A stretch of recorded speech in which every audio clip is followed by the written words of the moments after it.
Good afternoon and a warm welcome to you all. In this session, we'll be exploring language interpreting as part of telling one story. We'll highlight what it means to be an interpreter and the roles that training, ethics, boundaries, and self-care play to ensure accuracy and integrity when providing this critical service. I would like to take a few seconds and introduce all of the presenters. Lola Bandana, Director of Multi-Languages Corporation, Board Member of OCCI and the Canadian Language Industry Association. Grace Egan, Director of Language Services and Digital Strategy at Access Alliance and OCCI Board Member. And I am Peter Matahayan, General Manager at Exacta Interpreting and a Board Member of both OCCI and the Canadian Language Industry Association. Let's have a quick look at our agenda. We'll be introducing OCCI. We'll be talking about the ethical principles of community interpreting. We'll be talking about standards, ethics, what a shared responsibility that is, and finally, stories from the field. Feel free to post any questions in the chat and we'll do our best to answer them. So we'll get started with the first slide of what is OCCI. The Ontario Council on Community Interpreting, or OCCI, is a broad stakeholder collaboration with a vision of an Ontario where everyone has equal access to public services regardless of the language they speak. What was recognized during the pandemic is that information is an essential service and that language access is the foundation of a welcoming society.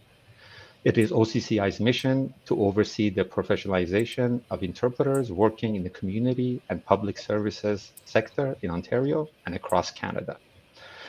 So let's talk about our road to professionalization. The road to professionalization of any industry consists of 4 critical steps. Step 1 is to set up training and to ensure competency. We have achieved this at OCCI through standardized post-secondary training using a 3-pronged strategy. Number 1, with the LITP, or the Language Interpreter Training Programs, delivered by community colleges and universities, which are available across Canada. Number 2, by using PLAR, or the Prior Learning Assessment Recognition, to allow for competency learning and assessment outside of the formal education programs in order to capture experienced and established interpreters.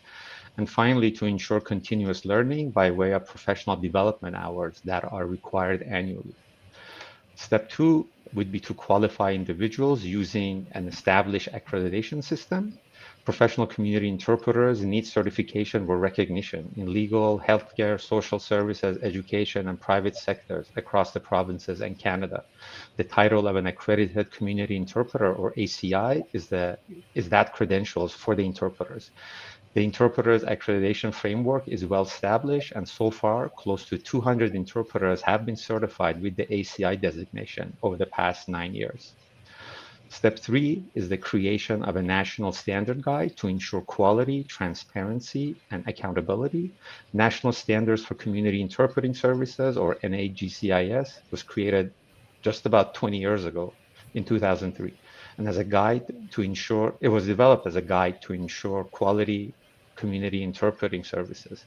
This guide is highly regarded as the guide when it comes to community interpreting and has been used by various organizations over the world. And step 4, finally, is the buy-in from the service providers using an accreditation framework. Interpretation service providers, or ISPs, are organizations that coordinate the provision of interpretation services with clients and interpreters. ISPs are responsible both to clients and their interpreters and are required to adhere to quality and service standards as defined with the NSGCIS. And this is done for ISPs by achieving certification and undergoing regular third-party audits. What's next after we achieve these 4 steps?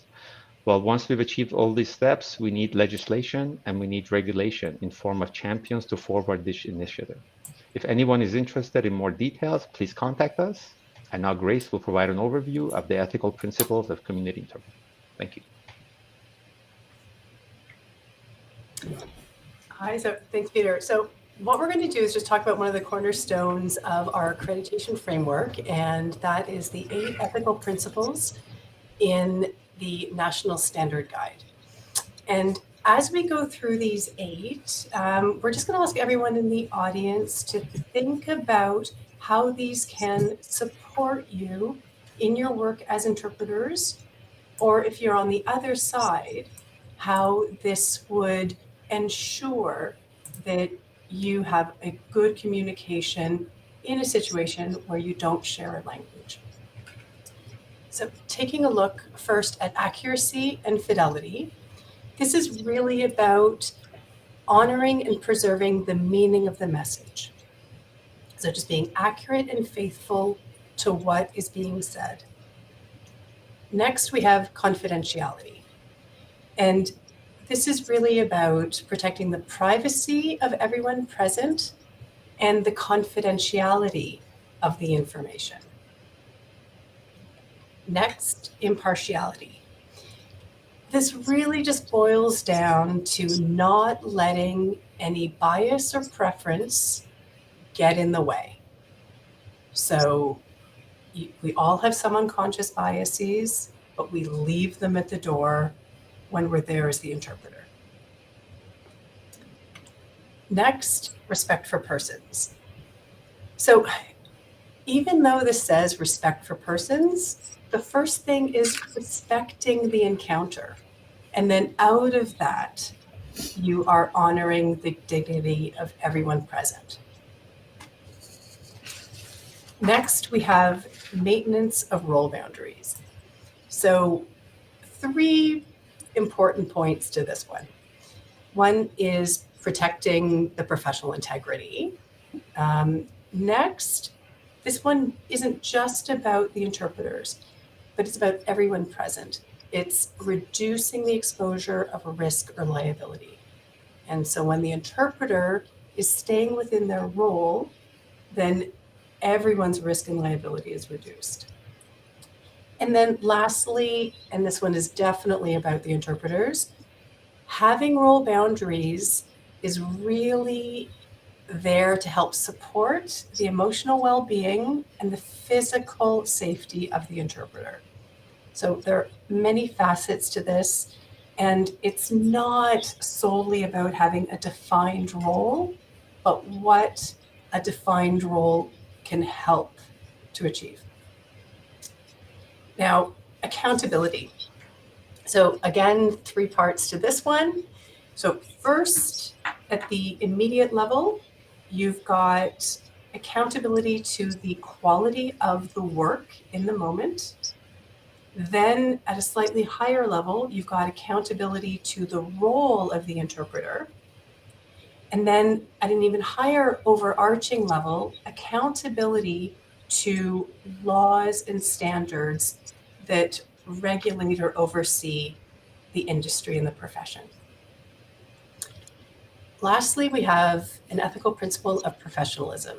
And this is that interpreters conduct themselves as professionals. And as we seek to professionalize and standardize the industry, this is an important one for us all to remember. And then lastly, we have continued competence. So just like other professions, your initial training is not where it ends. It keeps going. So there's ongoing education, professional development, and this is actually an ethical principle for the work of community interpreting. So that wraps it up for reviewing the ethical principles. So now I'm going to hand it over to Lola to take it from here. Thank you so much, Grace. And thank you for the organizers of this incredible program, LAD23. I know it's a lot of work that goes behind the scenes to put something like this together. One of the milestones that we had in Canada has been the national standards. Both Peter and Grace have referred to it. And when we created the national standards years ago, one of the things that we were finding when we were doing our research of the multiple standards out there was that most code of ethics and standards in this sector were for interpreters only. And what we thought is, this is a shared responsibility.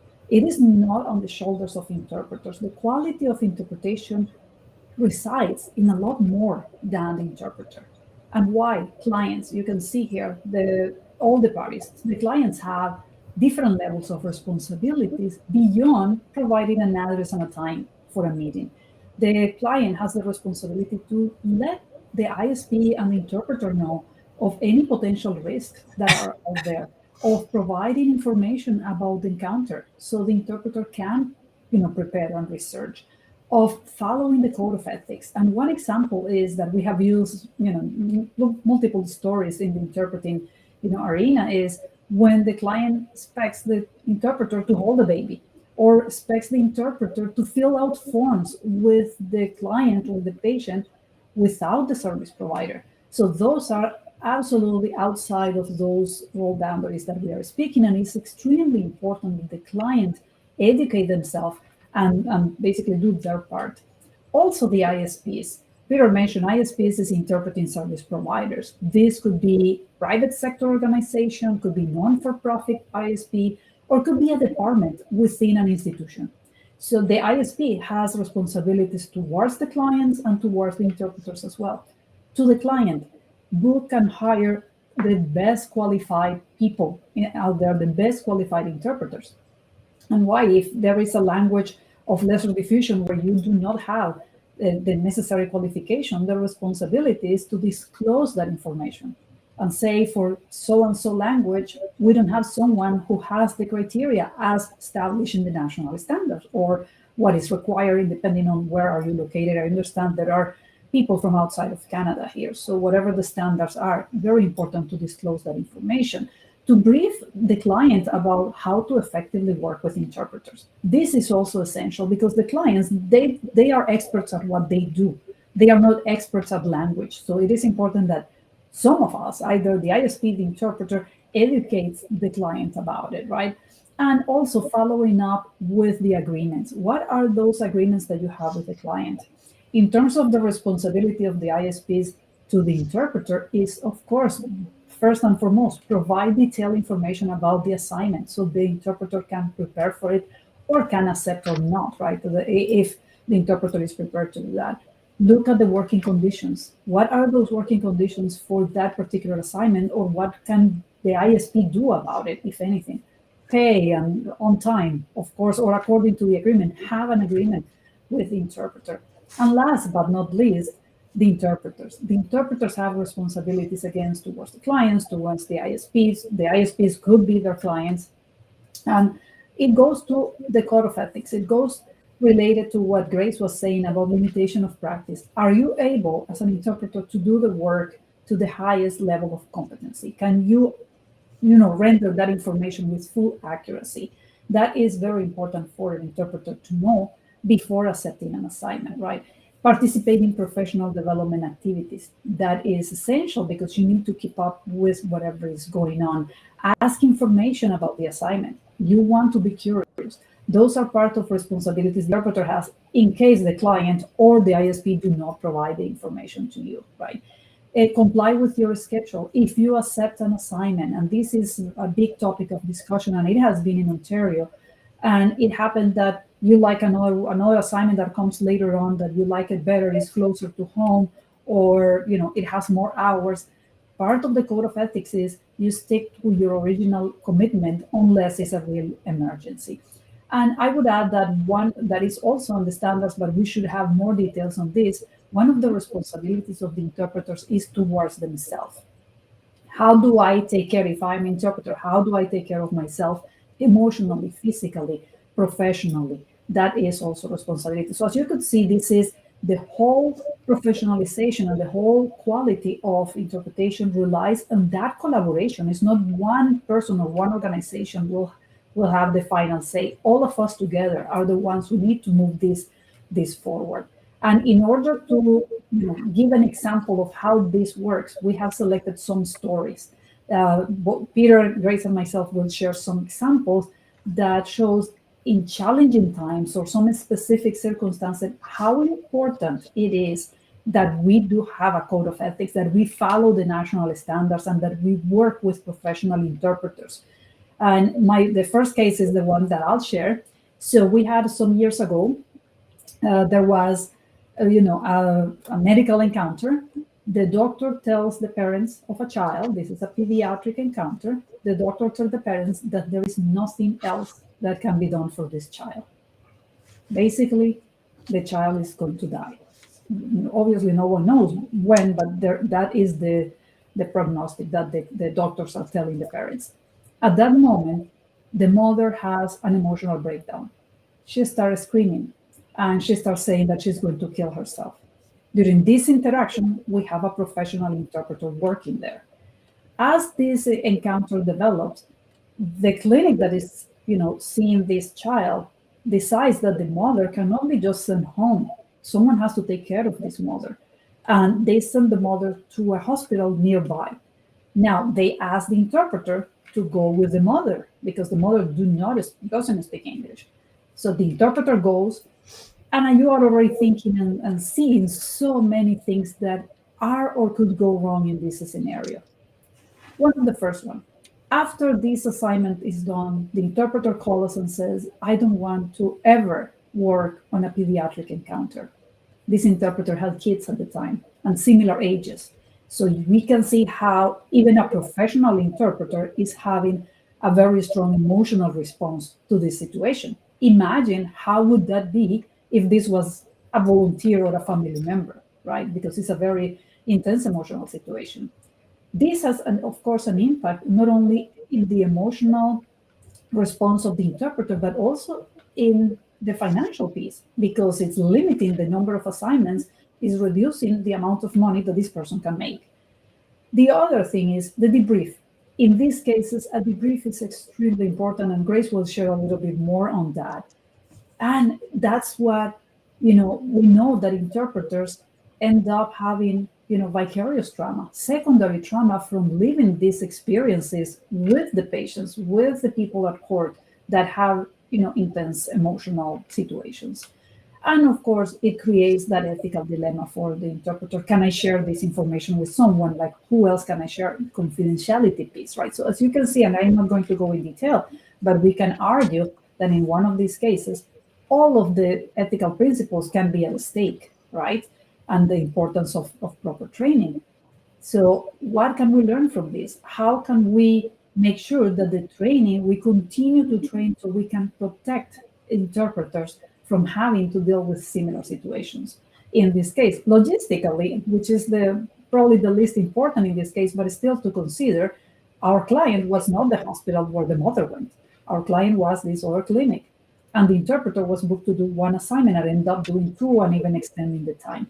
So these are all those little dilemmas and those things that happen that a professional interpreter needs to be prepared to work with. And now we have another story from Peter, who is going to share from his experience. Thank you, Peter. Yeah, thanks for that, Lola. Yeah, so one of the situations that we continue to come up against is family members or friends providing interpreting services. The main issue is that inaccurate interpretation will have serious consequences. Friend and family interpreters are not trained professionals, and there's a good chance that they're not fluent in all of the legal, medical, or technical terminology that may be required. They also may not be aware of the professional and ethical responsibilities of being a trained interpreter. There are many examples of strained relationships as some family members, especially when children are used, they may not be able to communicate critical personal information and end up adding their own opinions or withholding crucial parts of the message that needs to be conveyed. Due to the power dynamics and personal and emotional ties that exist or could develop, it is best to have an unbiased or impartial interpreter that will be sure to communicate without personal or emotional attachments. During training, it is emphasized that interpreters do not socialize with clients and their relatives before, during, or after assignments to ensure neutrality and avoid conflict of interest. For example, at an in-home appointment, an interpreter can be invited to a coffee or a tea before or after the appointment by the client. But the code requires to politely decline the invitation and remember that your presence as an interpreter is there to facilitate communication and to provide interpreting services and not socializing. So this is something that we continue to train the interpreters with, because this is something that happens on a regular basis, especially when it comes to community interpreting situations. And I'll ask Grace now to provide one of her stories. Thank you.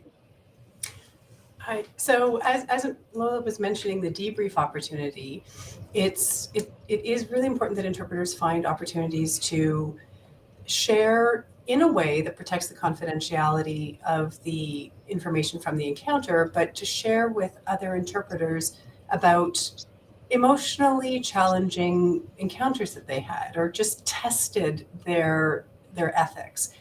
And so we recently asked one of the leaders of one of our debrief programs to give us an example to share with you. And it has come up, so I'll just read this to you. At an interpretation for palliative care, you as the interpreter realize that the patient and the family completely misunderstand, and then in quotes, will be taken care of with treatment. The family are relieved that the patient is now under medical care and will receive treatment. What is your role as the interpreter? So we had there was a scenario where an interpreter encountered this and they brought it to the debrief to unpack.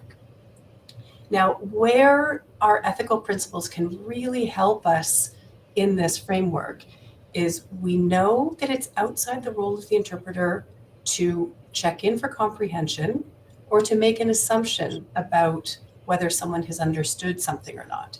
So how do you deal with the almost cognitive dissonance of thinking that something is off the rails here, but I can't do anything about it? So, because you don't want to leave thinking that something went wrong and then deal with that afterwards. So again, looking back at the ethical principles, it's outside the role boundaries to check in for comprehension. It's also, we need to maintain the dignity of everyone present. So we can't be making assumptions about their understanding or their intentions when we look at respect for persons. But we do know that the interpreter has two ethical principles that apply here: accuracy and fidelity, and accountability for their work. So where can they own this moment? And so one, they are accountable to the message. So in that interpreter's work, is there the possibility that they were not, that their rendering was maybe not faithful to the meaning of will be taken care of with treatment? Also, if they're accountable for their work, which points to the accountability, can they own something about the moment that points to the quality of their work? So there is room in this moment for the interpreter to ask for an interruption and ask for an explanation that they can then interpret for will be taken care of with treatment. Because if the interpreter believes that there was some ambiguity that they needed the provider to clarify, that is within their role. So the interpreter has to take a moment like that, look at themselves and their contribution to the encounter. Where can they find some strength or some guidance from the ethical principles, and then go from there? So this is all work that our accreditation framework helps to support, programs like debriefs, and just interpreters being part of a professional body so that they can learn from each other. So with that, I'm just going to share our final slide. And then just point us to what we're considering to be to action and what we're hoping to inspire in everyone watching today. So looking at the standards, the training, the ethical principles, we really hope consumers of interpreting service some credentials as established by the National Standard Guide for Community Interpreting Services. We are hoping that all interpreters will seek to be accredited. So whether it's a framework and an organization like OCC, or if there are other local in their regions, that's what we are aiming for. And then also we are looking for the agencies hiring interpreters to aim to always contract with professional, qualified, and trained interpreters. So with that, that is our closing.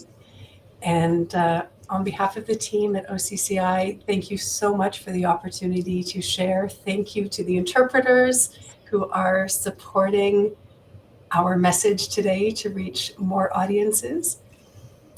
And do we have any questions? I don't see anything in the chat, but if we have any questions, we'll have a couple of minutes. We'll be happy to answer them.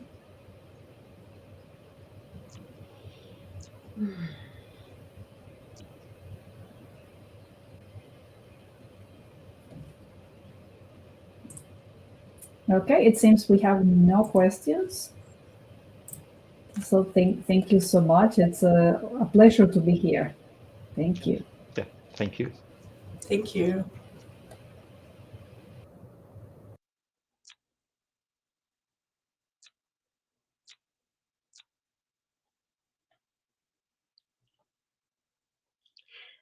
Thank you to all of our partners in advocacy for sharing their stories. You are the reason that efforts such as Language Advocacy Day are possible. Next on our advocacy segment, we'll be sharing the stories on language access and the Sustainable Development Goals, No Language Left Behind, presented by the Language Access Coalition of Canada and SDG Cities.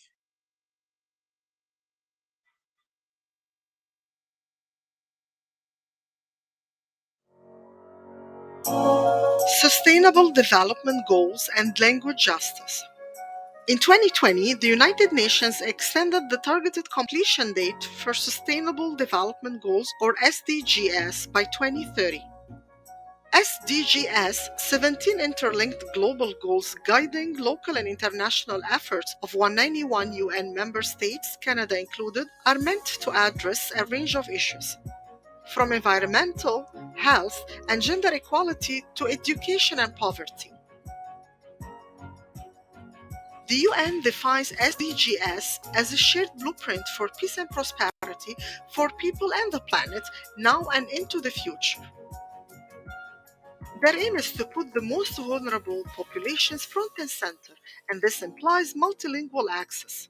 Yet, when it comes to the explicit commitment to language justice, the SDGs remain silent. Between 2017 to 2020, the topic of the absence of language access was on the agenda of symposiums and UN working groups, particularly the CONGO, the NGO Committee on Language and Languages. In May 2022, the Multilingualism and COVID-19 Symposium concluded that fully inclusive dialogue and problem solving must involve substantive use of multilingualism, particularly with respect to including linguistic minorities, so that no language is left behind. Despite the lack of UN commitment, Canadian and international organizations and initiatives are proactively exploring how to use SDGs strategically to advocate for language justice. My name is Emily Hansen, and I work at 10C Shared Space in Guelph. I'm the SDG Cities lead here in Guelph at 10C. I've been with 10C for about a year and a half working on the SDG Cities project. 10C is a social enterprise and nonprofit located in downtown Guelph. We're all about placemaking, activating 40,000 square feet of social purpose real estate here in Guelph.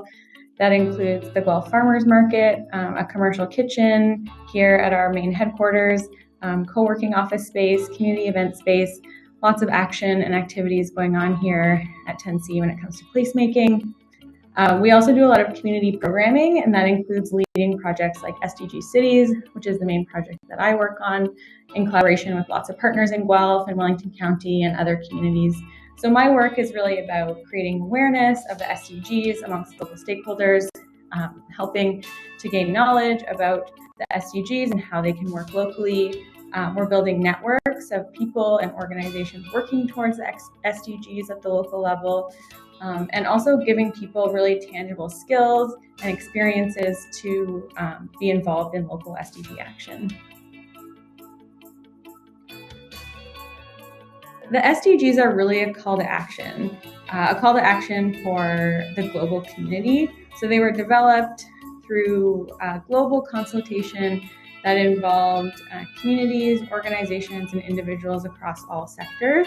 So they really represent a vision for the future that we can all sort of understand and resonate with. So I think that working towards the SDGs from a local perspective, which is primarily how I work, is really important because we know that achieving the SDGs, which are these kind of really high-level, lofty goals for a sustainable future, aren't possible if local actors aren't really deeply engaged. In Canada, we have a national strategy for achieving the SDGs, and even the Canadian government really recognizes that achieving the SDGs at a national level isn't possible if local communities and organizations and individuals aren't engaged in that SDG work. But I think more broadly, I see a connection between language rights and language access and the SDGs across all 17 of the SDGs. And we also know that one of the kind of core principles of the SDGs is to leave no one behind. And that's all about recognizing that our progress towards sustainable development can't actually happen if people are excluded. So I think recognizing language and communication barriers as a real challenge in moving towards our shared goals and our vision for the SDGs. So yeah, I encourage people to visit our website, sdgcities.ca. There's lots of information, lots of virtual events, the SDG Cities Academy, all that information is there. And I would say there's lots of ways to get involved in the SDGs. And yeah, we want to be a resource for people in Ontario and across Canada who are looking to do that learning and to engage in this work. Follow us on Twitter at LAD_Canada and subscribe to the Language Access Coalition of Canada monthly newsletter and keep advocating for language rights and justice. The creation of this video is generously supported by MCIS Social Benefit Fund 2022-2023.